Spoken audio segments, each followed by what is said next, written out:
அதிமுக ஆட்சி அமைந்ததும் வேப்பனஹள்ளி தொகுதியில் அரசு கலைக்கல்லூரி கொண்டுவரப்படும் என வேப்பனஹள்ளி தொகுதி அதிமுக வேட்பாளர் KP முனுசாமி வாக்குறுதி அளித்துள்ளார்.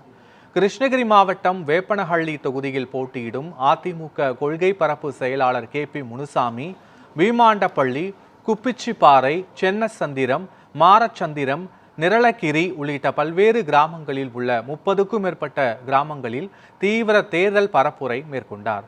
அப்பொழுது பொதுமக்கள் மத்தியில் பேசிய KP முனுசாமி, அதிமுக ஆட்சி அமைந்ததும் வேப்பனஹள்ளி தொகுதிக்கு அரசு கலைக்கல்லூரி அமைக்க அனைத்து நடவடிக்கைகளும் எடுக்கப்படும் என்றார்.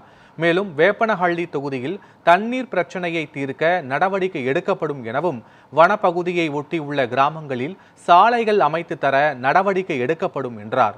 தொடர்ந்து அதிமுக சார்பில் தேர்தல் வாக்குறுதியான குடும்ப அட்டைதாரர்களுக்கு 10,000 ரூபாய் வழங்கப்படும் எனவும், அந்த நிதி நேரடியாக பொதுமக்களின் வங்கிக் கணக்கில் வரவு வைக்கப்படும் என்றும் தெரிவித்தார்.